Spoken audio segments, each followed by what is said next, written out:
morning, everyone. First of all, I thank you for being here. And my name is Alejandro. I am the chairman of the Hudson Democrats. And I am very excited to see so many people so early. That is because you care. And that is great that you are here because as we are facing a turmoil on the nation. Our nation is, the democracy is on stress test. So I'm very excited today because, of course, we are going to have Andrew Yang, and there is an entrepreneur that have decided to step forward to serve the country on a different way he's already doing. And also I'm very excited because we have here the former mayor of Portsmouth, and he is run for governor and is a rising star of the Democrat Party, and good friend is Steve Marchand.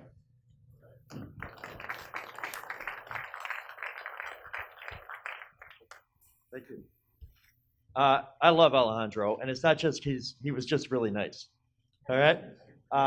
Hudson is a difficult town to be a Democrat sometimes. You may be familiar with that. When you're the mayor of Portsmouth, you walk out as a Democrat, and 70 to 75% of the people say good morning. In other towns, it's not that easy. And it takes a little courage and a lot of leadership to move the needle, and Alejandro has done that along with other Democratic activists, some of you here today, and I appreciate that very much. I was the mayor of Portsmouth. I did run for governor last year. This just in, I did not win. I don't know if you were following that. But the good news, the silver lining of that was that I got a chance a year ago this coming Saturday, January 11th, to meet Andrew Yang. A mutual friend said, I think you guys would get along. Man, he was right. So we sit down at a coffee shop, Bridge Street Cafe in Manchester, where I'm from. And 5 minutes in, I realized the following. This is a 44-year-old guy, a first-generation American, a father of two who really likes math. And I instantly realized, holy crap, that's me. So of course we were going to be friends. And a few months later, became much more political allies when I joined the campaign at the end of March of this year. Now at that time, we would walk down a downtown street in New Hampshire while campaigning. And people would say, hey, Steve, who's your friend?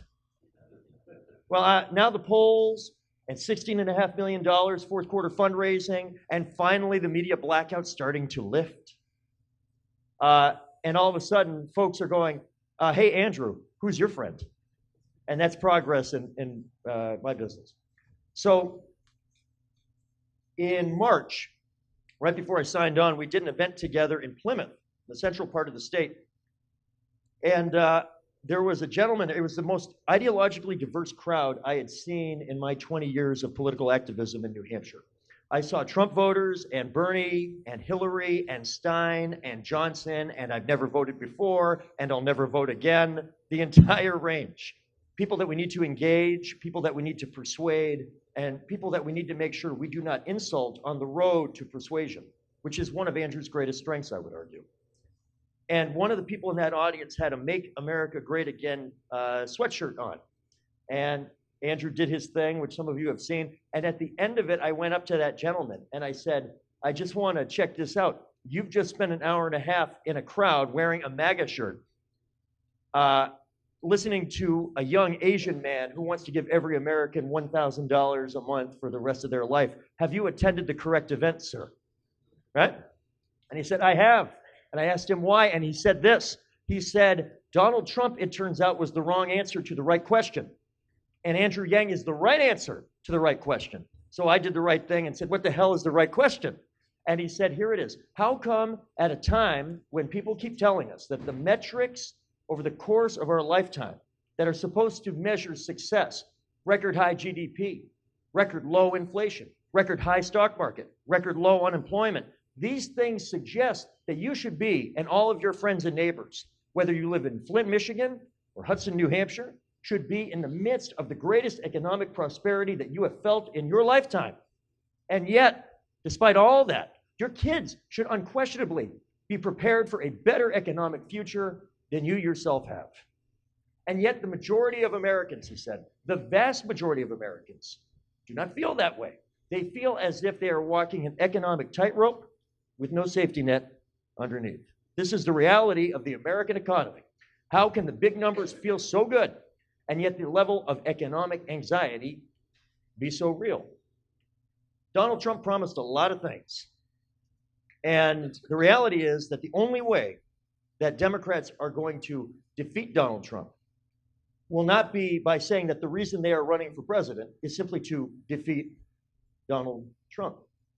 It is not going to be enough to be not Donald Trump. For too long, too many people have been defining America by what they are not. And it is time for a president who will define our party and the future of our country and the next generation of American leadership by what we are for, what we will be, who we are. And to me, there is no better face for what that next generation of American leadership can look like than the young, diverse, energetic, entrepreneurial voice that is Andrew Yang.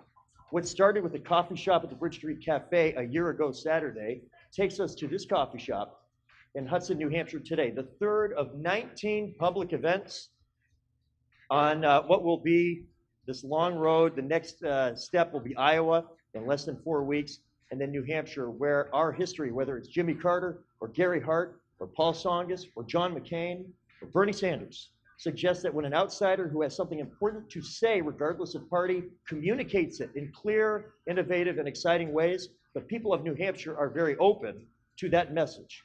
We're going to shock the world less than 5 weeks from today. Are you ready to be part of that? How many of you have seen Andrew before? How many of you have not seen Andrew in person before? 2 months ago, it was the opposite ratio. Today, this is what happens at every event. So I got a good piece of news for you.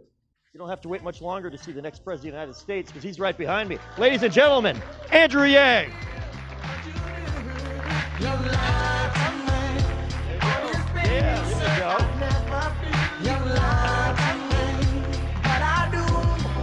Ready, baby. Thank you very much, Steve. Good morning, New Hampshire. Thank you all for being here. It's tremendous. I see someone with an Exeter cap on. How many of you know I went to high school here in the state? I went to Phillips Exeter Academy, graduated in '92. They had me back to speak just 6 months ago. It's been tremendous coming back here every number of weeks. This is my 24th or 25th trip to the state as a candidate. I have to say, the energy is getting higher, the group's bigger because we're closing in on election season. You all are among the most powerful people in the country today. I don't know if you feel that power. I did the math. Do you know how many Californians each of you is worth? 1,000 Californians each. So how many of you are here today? I'm going to give a Trumpian estimate. There are 300 people in this room.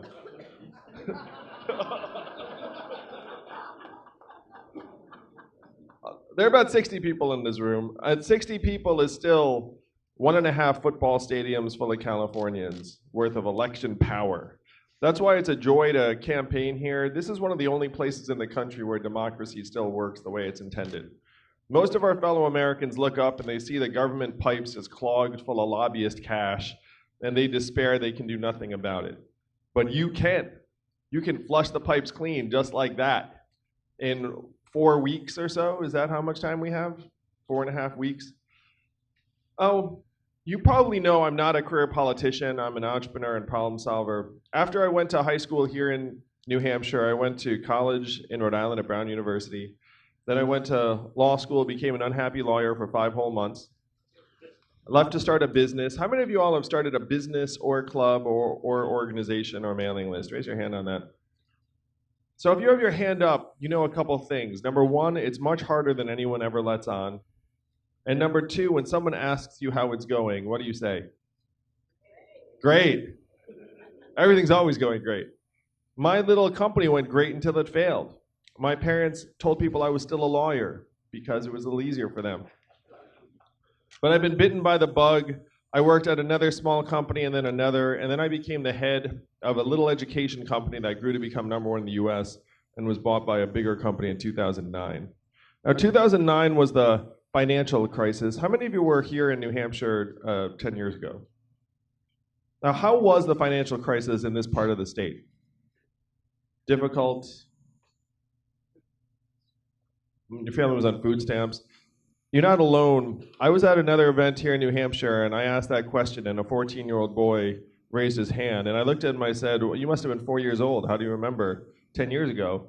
And he said, well, my parents had to sell the house. And I said, well, that would leave an impact at any age. So I thought I had some insight as to why the economy had crashed 10 years ago. It was because so many of the wannabe whiz kids I'd gone to Exeter and Brown and Columbia with had gone straight to Wall Street and come up with mortgage-backed securities and derivatives and these exotic financial instruments that had tanked the economy. So I thought, well, that's a disaster, that's a train wreck. We should have our people do the opposite of that. So I thought, well, what's the opposite of heading to Wall Street and coming up with these financial instruments? To me, the opposite would be to head to a place like Detroit or Cleveland or St. Louis or Baltimore and start a business and help that business grow. And entrepreneurship had been so tremendous to me. The way I learned to build a business was I worked with a more experienced entrepreneur for a number of years and then struck out on my own a little while later. So I thought, well, that's what we should be doing for more of our people, connect them with entrepreneurs in these cities that could use a boost, have them work at these companies for 2 years, and then if they want to start their own business, give them some seed money and some mentorship to help them on their way. So I started this nonprofit. How many of you all work in nonprofits now? How many of you volunteered in a nonprofit? You should probably just raise your hand to that one. Just like, it's like an I'm a good person question now. So this is where I started giving full credit to my wife, because when we met, I was a pretty normal guy. And then at this point, I say, hey, I'm going to quit my job, start a nonprofit, and create thousands of jobs around the country. How does that sound? And so the way you start a nonprofit, it varies depending on the organization. The way I started mine was I put some money up, and then I started calling rich friends with this question: do you love America? And the smart among them said, what does it mean if I say yes to this question? And then I said at least $10,000. And then 12 people said, I love America for 10,000. I thought you did. So started with a couple 100,000, that grew to the millions, helped create thousands of jobs in 15 cities around the country with this nonprofit. So much so that I was honored by the Obama administration multiple times. I got to bring my wife to meet the president. So my in-laws were very excited about me for about a week. They're like, she did all right. Look at these pictures. But I had this sinking feeling in many of my travels that things were getting better, not worse, in a lot of parts of the country. I was staggered by the gulf between regions, where if you fly between St. Louis and San Francisco or Michigan and Manhattan, you felt like you were crossing dimensions and decades rather than just a few time zones. I grew up in upstate New York. How many of you grew up in New England or, let's say, like the upstate New York area? How about the Midwest? South? West Coast or Mountain West? So you get a sense of the gulf I'm talking about, but I was still stunned when Donald Trump became our president in 2016. You all remember that night well. How did you react when he won? Disbelief, shock, despair, yep. Political depression, maybe just actual depression. I mean, there are a lot of people that are just flat out depressed.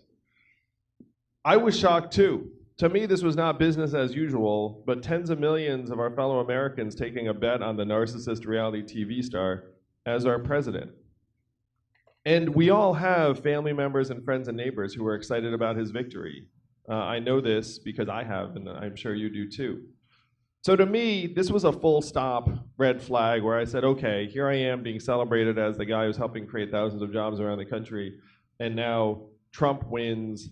And I felt for a while like my work was pouring water into a bathtub that had a giant hole ripped in it, and the water was just rushing out. So I started to dig through why he won. If you were to turn on cable news that night in 2016, or really any day since then, why would you think that Donald Trump won in 2016? Facebook, Hillary Clinton.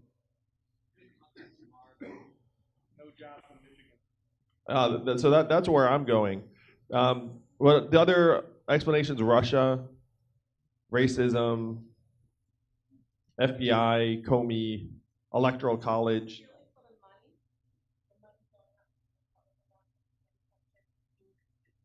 Yeah, like corrupt rich people pouring money into the Trump campaign. Though I think Hillary did raise more money than he did, um, but it's certainly part of it. So there's like this cocktail of explanations that we've been presented as a people that day and every day since. But I'm a numbers guy, and I dug into the numbers. And who said the jobs in Michigan? Yeah, that the numbers tell a very clear and distinct story. Where we blasted away, automated away, 4 million manufacturing jobs over the last number of years. And where were those jobs primarily based? Michigan, Ohio, Pennsylvania, Wisconsin, Missouri, Iowa, all of the swing states that Donald Trump needed to win and did win. This happened here in New Hampshire a little bit earlier. You all lost over 12,000 manufacturing jobs, primarily in the northern part of the state. I have been to those towns. After the plant closed, the shopping district closed, people left, the school shrank, and that community has never recovered. I saw the same thing play out in Ohio, Michigan, Missouri, and all through these states. And unfortunately, what we did to those jobs, we're now doing to other jobs in other parts of the economy. How many of you noticed stores closing around where you live here in New Hampshire? And why are those stores closing? Amazon, that's right, one word answer, really. Amazon soaking up $20 billion in business every single year, closing 30% of America's stores and malls. The most common job in our country is retail clerk. Average retail clerk's a 39-year-old woman making between $8 and $10 an hour. What is her next job when the store closes? How much did Amazon pay in taxes last year? 0. That is your math, New Hampshire. 20 billion out, 30% of the stores closed. You get 0 back. You all see the self-serve kiosks in the grocery store and the CVS and the fast food restaurant, but the changes are more pervasive than that. When you call the customer service line of a big company and you get the bot or the software on the other end, I'm sure you do the same thing I do, which is you pound 000, say representative, human, representative, until you get someone on the line, right? Raise your hand if that's what you do. Oh yeah, that software is miserable. As soon as you hear it, you get the sinking feeling and you're like, please let them still employ a human in this freaking company. In 2 or 3 short years though, the software is gonna sound like this. Hey Andrew, how's it going? What can I do for you? It'll be fast, seamless, a little peppy. You might not even know it's software unless you know. What is this going to mean for the 2.5 million call center workers in the United States making $10 to $14 an hour right now? Forced career change.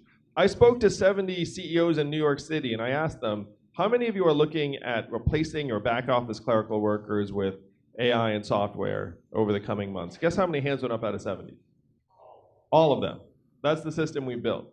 You actually could fire any CEO who did not have his hand up because they're meant to maximize shareholder value in the bottom line. And if they're not looking at replacing their workers with this software, then they're not doing their job.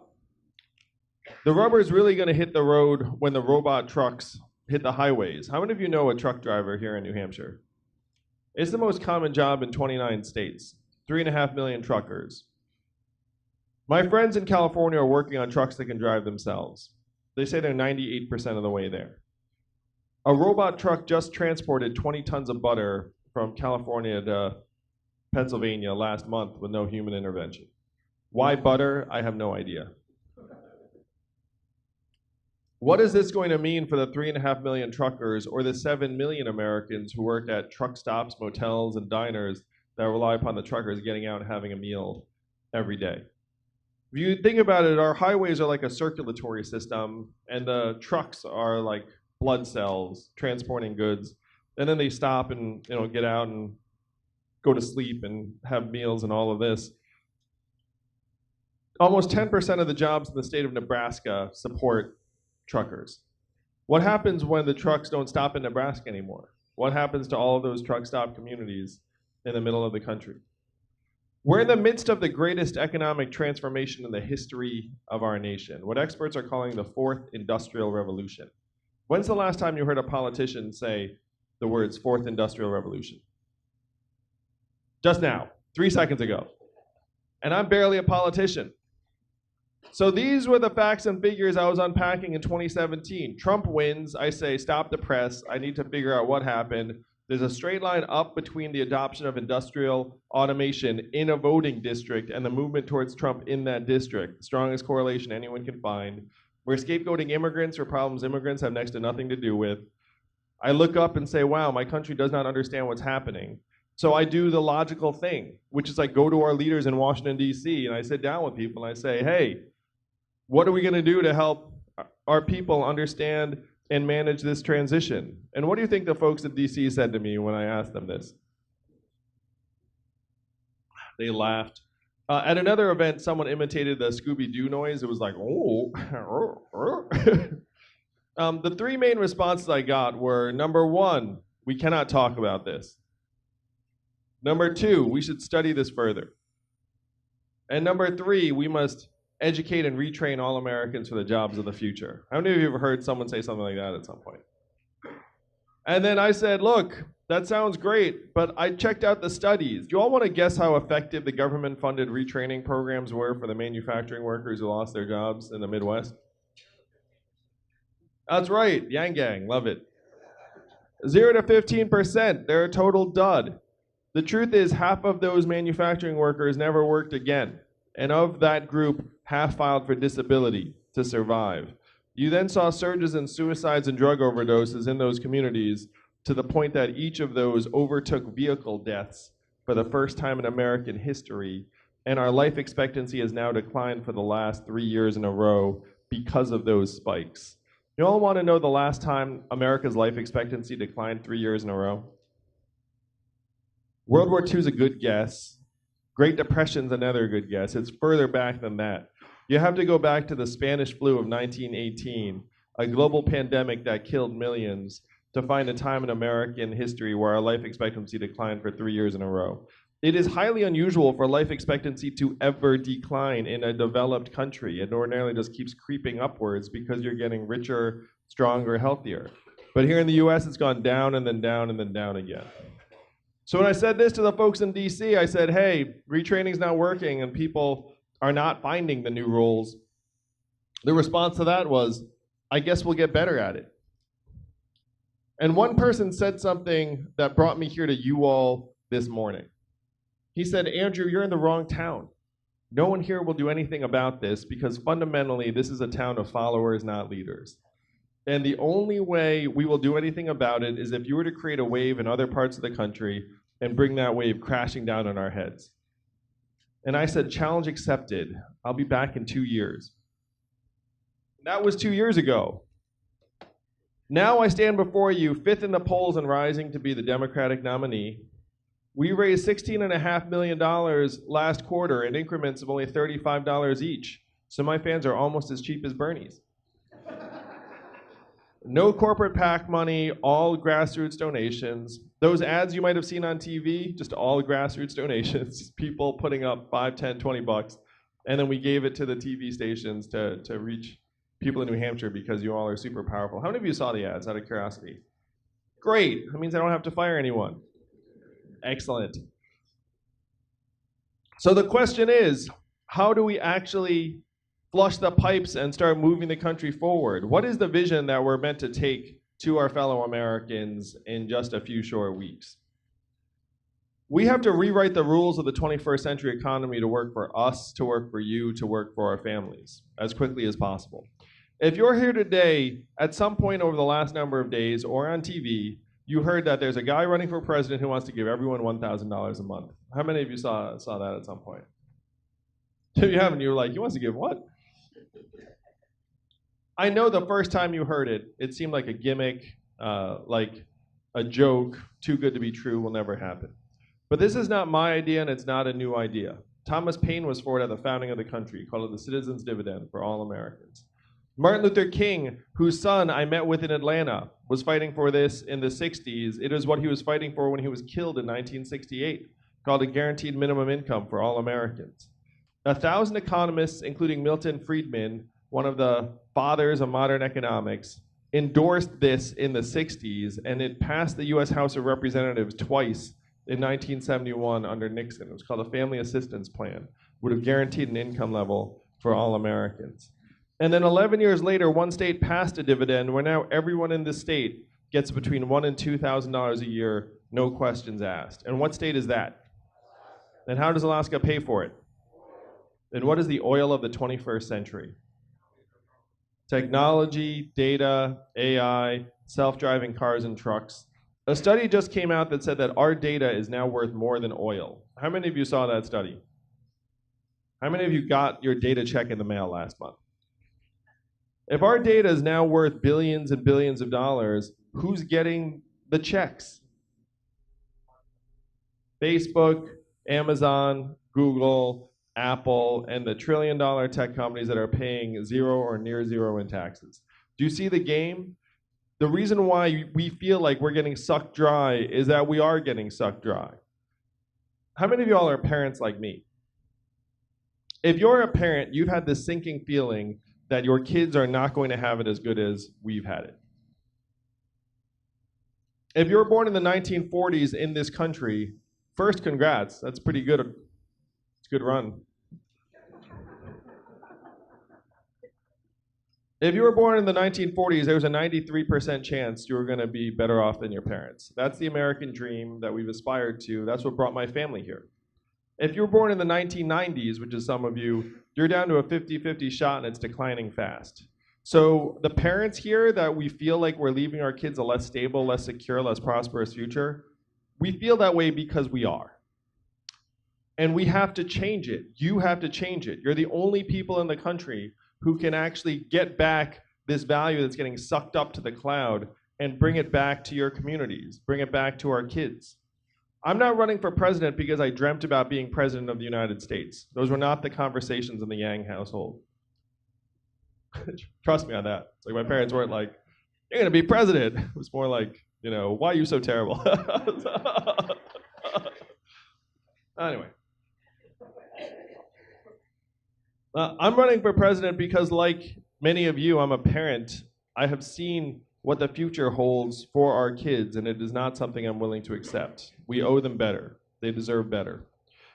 So we take this value and put it into their hands. We get us our tiny fair share of every Amazon sale, every Google search, every Facebook ad, every robot truck mile, every AI work unit. We can easily afford a $1,000 dividend for each and every citizen, particularly because when this money is in our hands, where will it go? How will you actually spend it?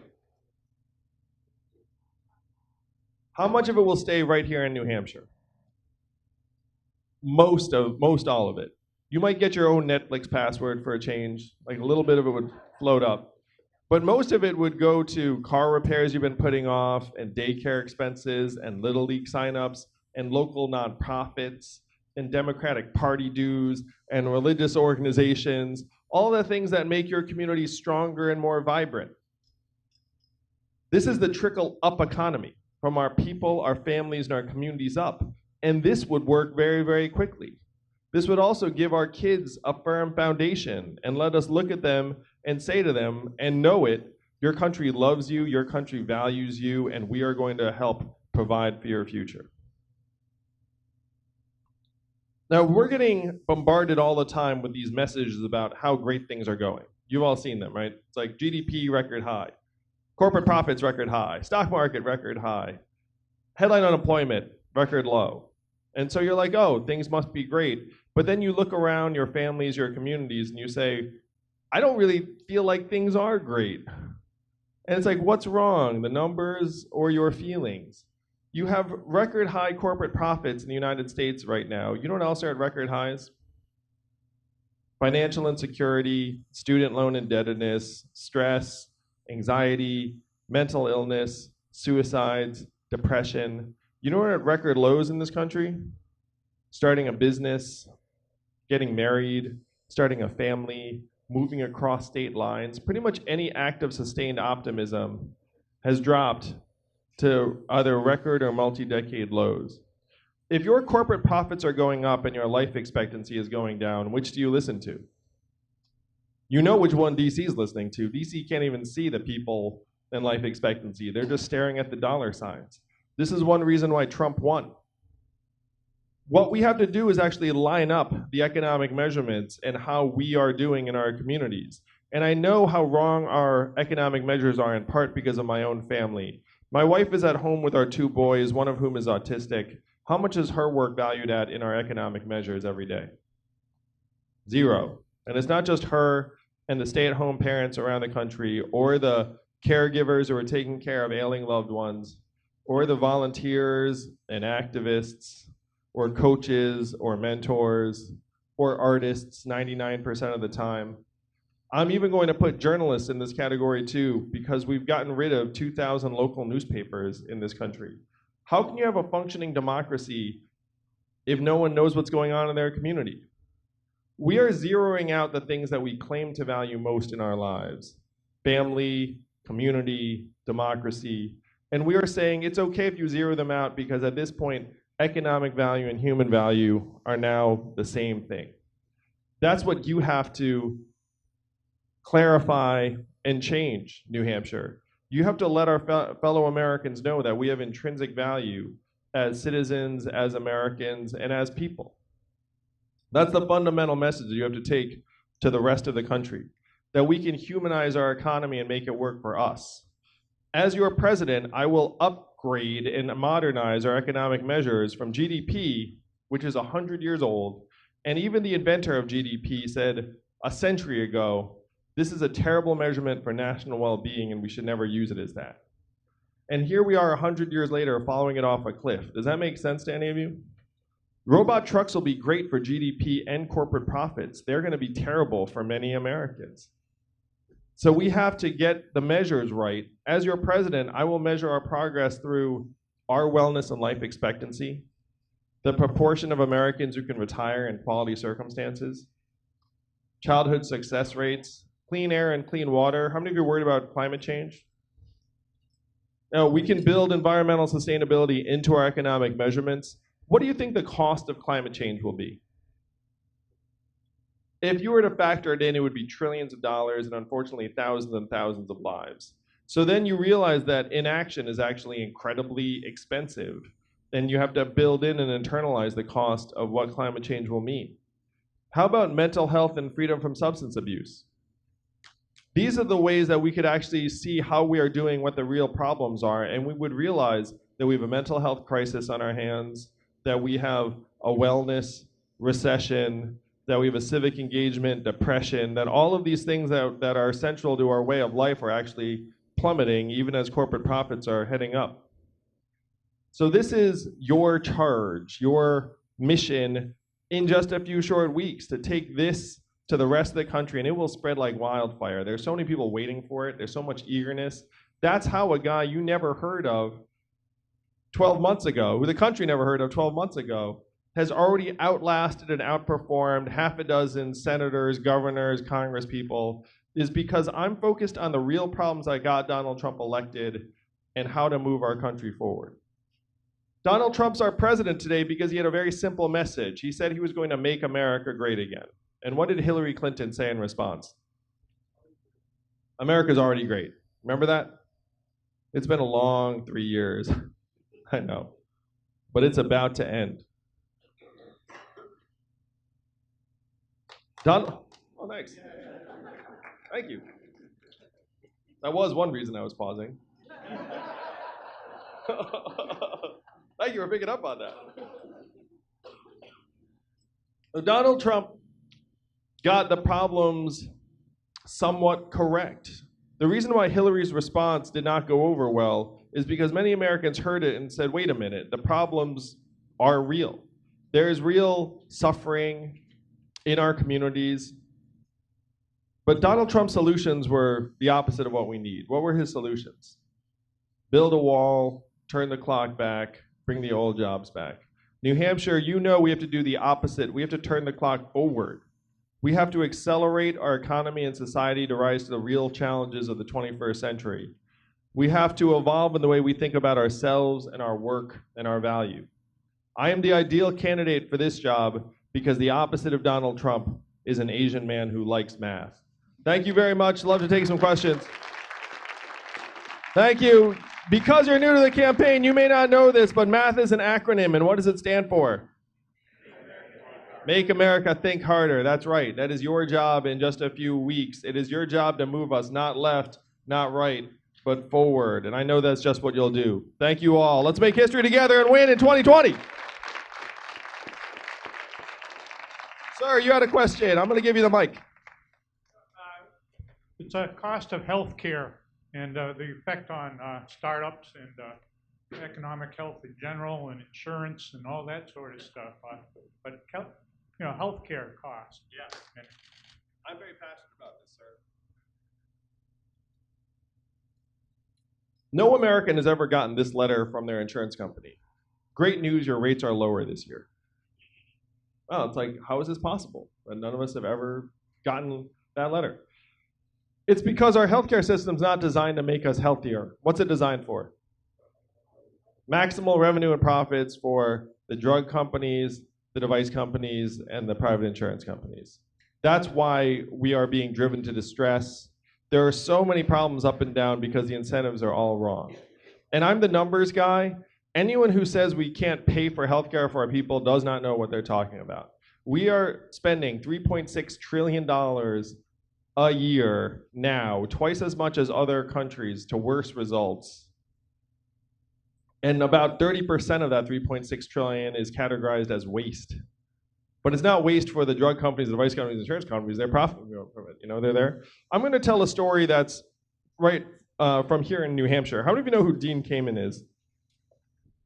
So I met with Dean, and he told me about this. He's an inventor. He invented the Segway and a bunch of other stuff. He's right here in New Hampshire. He's like a real modern-day Edison type. So he invented this portable dialysis machine that lets you have dialysis at home. Improves your lifestyle, health outcomes, lowers costs a lot. So of course now everyone has portable dialysis, right? And then what the next step in the story is. The inpatient dialysis centers realized that they would lose billions of dollars if Dean's invention was approved, and so they lobbied furiously and said, no, too dangerous, even though all the data said that the health outcomes were better and it would save money and we'd all be better off. So right now, people still have to go to the inpatient dialysis centers and get plugged in to the detriment of all of us, because it turns out that that process is a lot more expensive than sending them home with a box. We have to break the stranglehold that the drug companies and the lobbyists have on our healthcare system.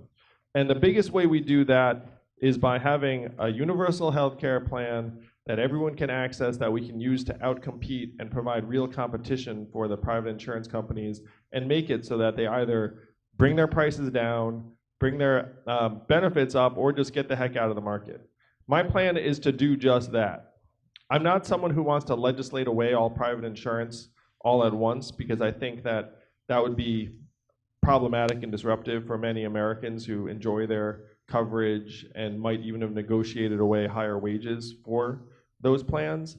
But we need to have a public option that then demonstrates its value and gets the boot off of all of our throats. Because one of the things you said, sir, that I love and agree with so much, our current system is the worst of all worlds, not only because it's not making us healthier, but what are the other effects? It freezes us all in place. We can't change jobs. It's 10 times harder to start a business because you're like, what the heck am I going to do with my health care? It makes it so if you do get a job, what do they always try and make you? Temp, gig, contractor, being like, you're not a real employee. It's like, oh, how about we just work 19 hours to try and keep you below a threshold so I don't have to treat you like a worker. Like, there are all of these really negative impacts of the current way we deliver healthcare. And it's an historical accident anyway. It should not have been tied to employment. We're the only developed country that's still in this bind, and we have to get ourselves out of it, because it's the #1 cause of bankruptcy. I talk to seniors around the country who tell me about that, how they're rationing drugs, the prescription drug prices are all out of control. I'm just going to give you one illustration of how I plan to break the back of these companies. Drug companies are charging us 2, 3, 4 times as much for the same drugs that they're charging citizens of other countries like these lower rates for. And we subsidize the development of those drugs. I mean, that's clearly wrong. So here's a 5-part way to get the drug prices down under control. Number 1, the government has to be able to negotiate for lower prices, which right now they cannot because the lobbyists are too powerful. Number 2, They cannot charge us more than they charge citizens of other countries. Very reasonable. Number 3, if they fail in number 2, then we can forcibly license that drug from them. And number 4, manufacture it in a public facility. Number 5, we're allowed to import drugs from other markets for competitive pricing. Do you think that this would work to get the prices down? Yeah, this is the only way it would work, because the drug companies do not care about us, they just care about the bottom line. The only way you can change their behavior is if you hit them in the bottom line. So we have to do that and change the incentives throughout the system, because right now they're just trying to gouge us at every turn. Yes. That are powerful, creative inventors. So what do you say to them if they say, well, we need these revenues to our research and development to produce the highest quality? Well, that is the wonderful thing about this trickle-up economy that I'm championing, is that many of the people who run the biggest companies agree with me. I've been endorsed by a lot of the biggest inventors and technologists because they know that an environment of extreme inequality is really bad for innovation, because many people will feel left out, and then eventually you'll wind up with a political backlash. And it's not just them. You know who else sees the problems? Jamie Dimon, the CEO of JP Morgan Chase. He's looked at the same numbers I have and said, you should declare a national, he said, we should declare a national emergency around the fact that the US economy is not working for most Americans anymore. And you know what he proposed as a solution? A negative income tax, which is an income floor for all Americans. Does that sound familiar? And I have a feeling he knows that if you were to have money go into our hands, would that be good for JP Morgan Chase too? Yeah, it'd be good for like all the corporates. So the people who are at the high end of corporate America do not mind this. You know, they are from different parts of the country too. They have families, like they see what's going on, and they say, if we spread this out, it'll work for everyone. When I talk to them, you know what they don't say to me is like, hey, if you take a sliver of my AI revenues, then I won't have the incentive to invent AI anymore. They do not say this to me. They're actually concerned the other direction. Sir? Good morning. You're going to be taking the oath of office to preserve, protect, and defend the Constitution of the United States. And since we are here exercising our right to freedom of assembly, my test question is, which amendment to the United States Constitution gives us the right to freedom of assembly? That's a good question. Is it number 1? No. First Amendment is freedom of speech. It was a trick question because the Constitution does not give us a right that was already ours to begin with. A freedom of assembly was already an inherent right. It's like saying that if you own a house and you hire security guards to protect it, you ought to be grateful that those security guards gave you that house when it was yours to begin with. Their job is to protect it. No, and one thing I love about New Hampshire is that there's a really high libertarian streak here. I talk to other parts of the country and say that, you know, like the effective third party of New Hampshire is libertarians. And this economy I'm championing puts more economic freedom and autonomy into people's hands.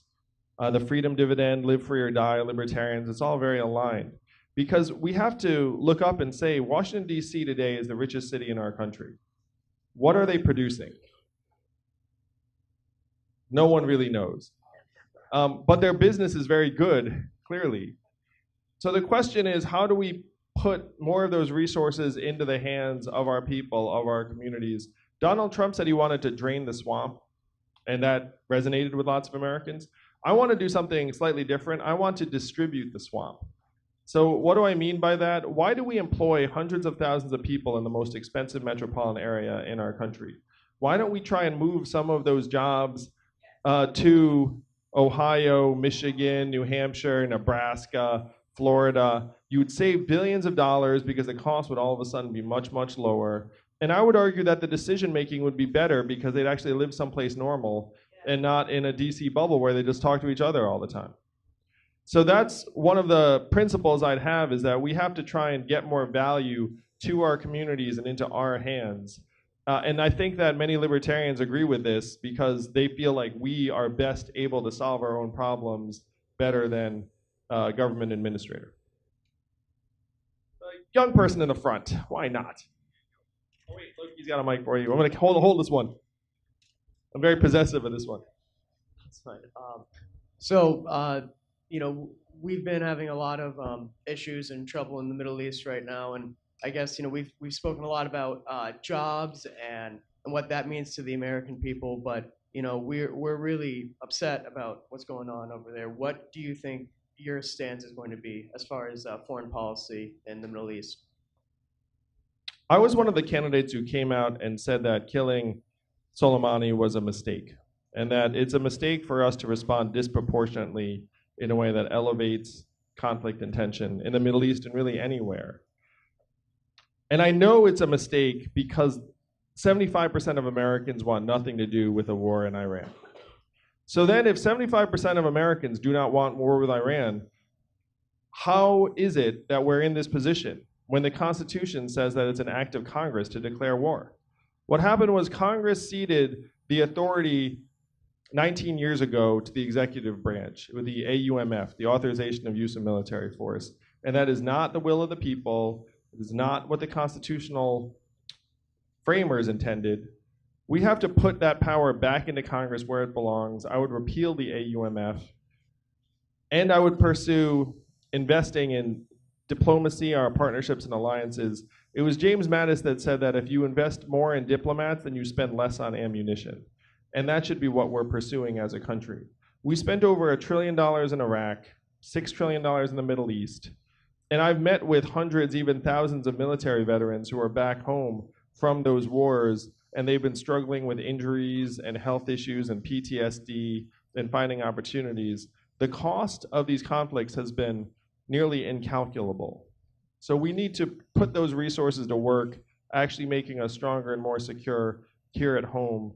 To me, the greatest threats moving forward, unfortunately, are things like climate change, AI and cybersecurity, loose nuclear material, proliferation of military drones. People don't think about this one, but the era of American drone dominance is now ending.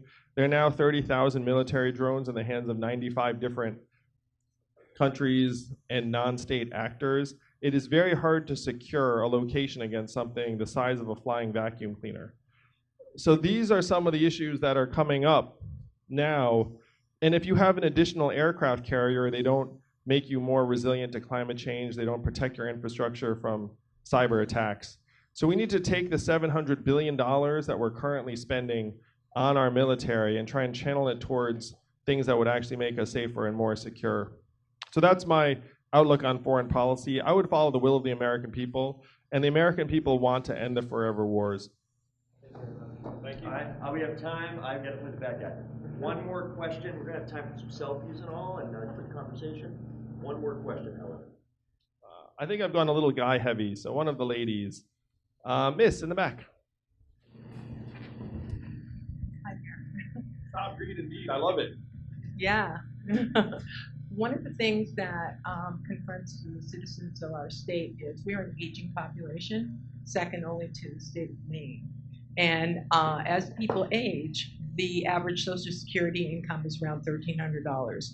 I know that your freedom dividend would certainly help these folks, as would your policies with regard to healthcare expenses. But still, folks are having a hard time living in their homes and finding affordable housing as they age. I know you've spoken about 7.5 million housing units. Can you give us a little more detail about that? Thank you for the question. I'm going to say that there are three things. Number one, we have to try and create an economy where your children do not feel like they have to leave your town or your state to pursue the kind of lives that they want. That's job number one, because New Hampshire is aging, and that's something that we might be able to address if everyone didn't feel like they had to go someplace else. Number two, just as you said, the freedom dividend stacks on top of Social Security. It's the biggest expansion to Social Security benefits effectively that has been proposed in generations. And this is the right thing to do because I've talked to so many older Americans who cannot retire on Social Security benefits, who don't have meaningful retirement savings independent of Social Security benefits. And this is going to get even worse as the population ages. Because if you look at the demographics, there's a crisis right now among baby boomers in retirement. That crisis actually worsens every cohort you go down. By the time you get to, let's say, my generation, Gen Xers, like the savings go off a cliff. They go off a cliff again for the millennials. They go off like it just keeps on going down. So if we're going to have a country where people actually can retire, then you're going to need to change the way that we deliver those resources to people. I would make sure that Social Security is there for us for generations. People contributed already to it. How the heck is that money going to evaporate? That's wrong. But number two, the freedom dividend on top of it would be a game changer for millions of seniors.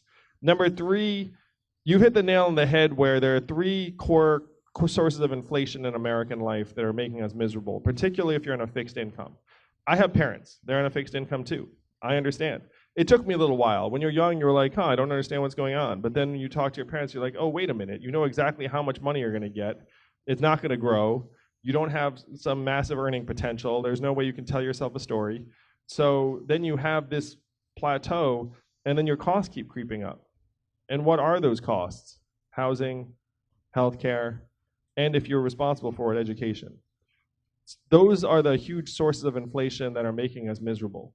If you look at other goods, inflation has not really been taking place. It's just those three. Unfortunately, those three are the big ones. So what we have to do is we have to make sure that there are proper incentives in place so that people can access affordable housing. There are some plans around this. Now, the stickiest part about it is that a lot of the housing issues are local.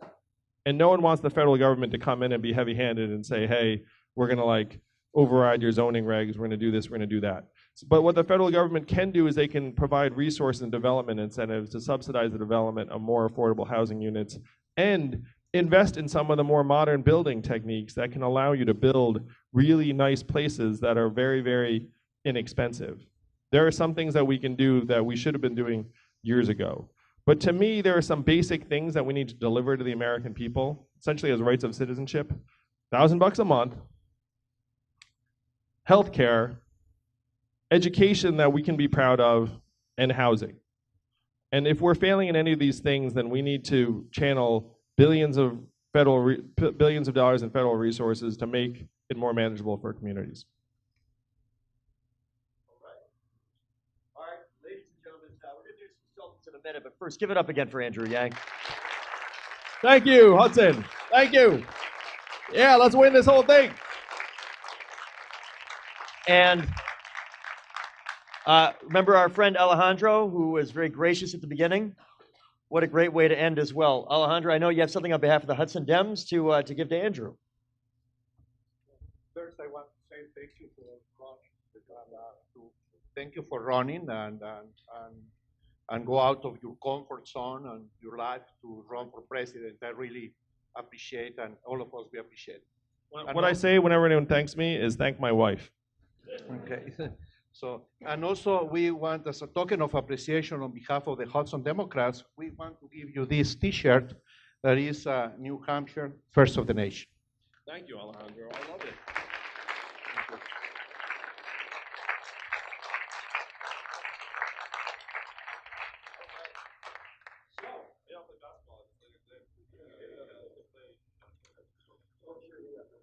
All right, so if you'd like a selfie, and that seems to be a thing, line up down the center. It will do it pretty quick. Some of you probably have to get to work and all, and then peel off either side. Talk to our volunteers and staff if you want to help us out to get the word out. Primaries in less than 5 weeks. We need your vote, and we thank you for being here this morning. Thank you very much.